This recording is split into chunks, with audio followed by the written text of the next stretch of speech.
खेड कृषी उत्पन्न बाजार समितीच्या चाकण येथील महात्मा फुले चाकण उपबाजारात शेतकऱ्यांचा कांदा बटाटा चोरीला।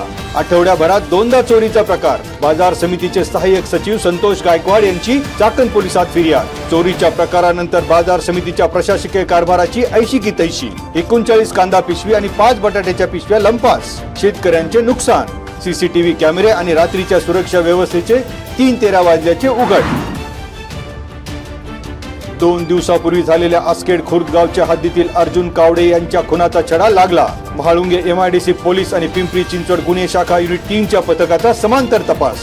पत्नीशी अनैतिक संबंध असल्याने आरोपी गणेश काळोखे याने मावस भाऊ विकास मोदळे याच्या मदतीने दाजीचा केला खून। दोघांना बेड्या। 2-3 महिन्यानं नवरा घरी येतो असा जाब विचारला म्हणून सासरच्यांनी विवाहितेला काढलं घराबाहेर।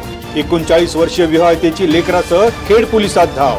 छळ प्रकरणी सासरच्या 5 जणांवर गुन्हा दाखल। गेली 6 महिन्यापासून छळ होत असल्याची पोलिसात तक्रार दाखल। राजगुरुनगर शहरातील मुख्य वाडा रस्त्यावर भर दुपारी दुचाकीवरून आलेल्या चोरट्यांनी महिलेच्या गळ्यातील मंगळसूत्र हिसकावले। 1.5 लाखाच्या मंगळसूत्र चोरी प्रकरणी महिलेची खेड पोलीस ठाण्यात फिर्याद। शनिवारी दुपारी 11:15च्या सुमारास घडला प्रकार। 2 अनोळखींवर गुन्हा दाखल। संत सेवालाल महाराज जयंती दिनी राजगुरुनगर शहरातून काढली मिरवणूक। संत सेवालाल महाराजांच्या प्रतिमेची रथातून वाजत गाजत मिरवणूक। भाविकांचा मोठा सहभाग। पारंपरिक वेशभूषा आणि डोक्यावर घागर घेत महिलांचा सहभाग ठरला लक्षवेधी।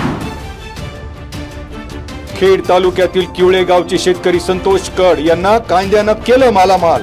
सेंद्रिय शेतीमुळे 7 एकर कांदा लागवडीतून मिळालं तब्बल 25 लाखांचं उत्पन्न। आधुनिक शेती किफायतशीर ठरते। प्रगतीशील शेतकऱ्यांना दिला कानमंत्र।